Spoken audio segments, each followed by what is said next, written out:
જય વેલનાથ, જય માતાજી. હાલો મિત્રો, તો હું વસિક નિગામમાં બોલું અને આપણી દુકાનનો સ્ટોક થઈ ગયો. તમે કયા ગામથી વિડીયો જોવો છો જરીક લાઈક કોમેન્ટ કરતા રહેજો એટલે મને ખબર પડે. હાલો મિત્રો, તો આપણે બાલાજીના માલ લીધો હોય આવી ગયો. આઈટમ છે તે ફૂલ સ્ટોક કરી દીધો છે. આખું કાર્ટૂન ભરાઈ ગયું છે બાલાજી લગભગ. આઈટમ માલ જવો આ બધો પાછો માલ નહીં મળે. આપણે સ્ટોક કરી લીધો છે આ કાર્ટૂન ત્યાં ગોળ આવી ગયા, ગોળના ડબલા આઈટમ માટે લાડવા બનાવવા, થેપલા માટે ઘી, દેશી ઘી ગાયનું શુદ્ધ સ્ટોક કરી લીધો છે આઈટમ માટે.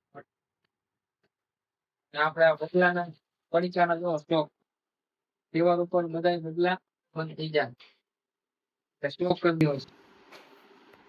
જય માતાજી, જય વેલનાથ. લાઈક કોમેન્ટ કરી દેજો.